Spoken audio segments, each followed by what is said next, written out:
warahmatullahi wabarakatuh. Hai Sobat Mahasiswa, ketemu lagi dengan aku Andini Natasha Putri di Suara Mahasiswa, tempat kita berbagi cerita bersama. Apa kabar nih kalian semua? Semoga baik-baik saja ya.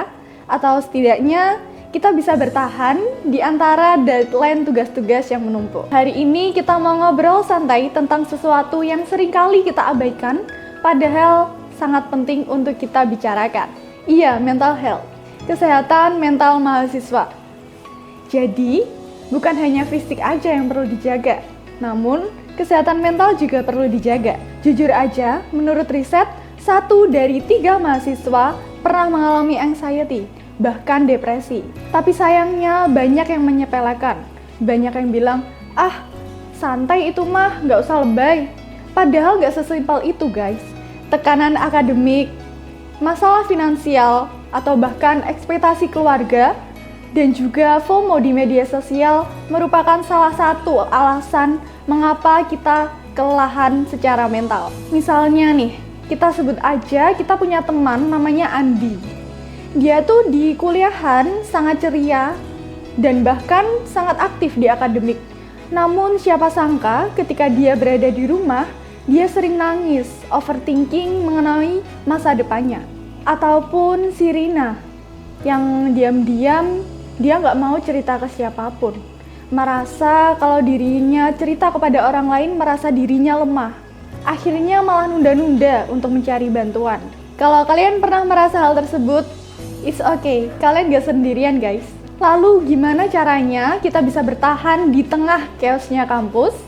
Nih, aku tunjukin beberapa tips. Yang pertama, self-care itu wajib. Jadi, istirahat yang cukup ya guys.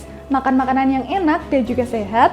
Lalu olahraga, meskipun itu hanya jalan-jalan selama 10 menit. Yang kedua, yaitu talk it out.